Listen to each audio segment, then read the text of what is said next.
साथियों नमस्कार मित्रों, यहाँ योगेश्वर श्री कृष्ण भगवान कहते हैं कि कोई विरोध की बात नहीं है, क्योंकि कर्मों को भगवान के अर्पण करना नए भक्ति का एक अंग है।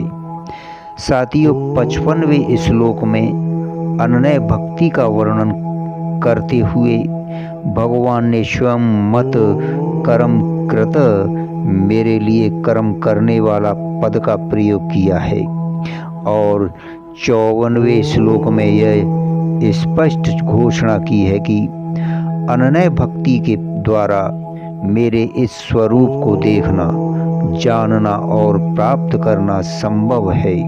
साथियों, यहाँ यह समझना चाहिए कि निष्काम भाव से भगवत अर्थ और भगवत दर्पण बुद्धि से किए हुए यज्ञ, दान और तप आदि कर्म भक्ति के अंग होने के कारण भगवान की प्राप्ति में हेतु हैं। साथियों, सकाम भाव से किए जाने पर नहीं, अभिप्राय यह है कि उपयुक्त यज्ञ आदि क्रियाएं भगवान का दर्शन कराने में स्वभाव से समर्थ नहीं है।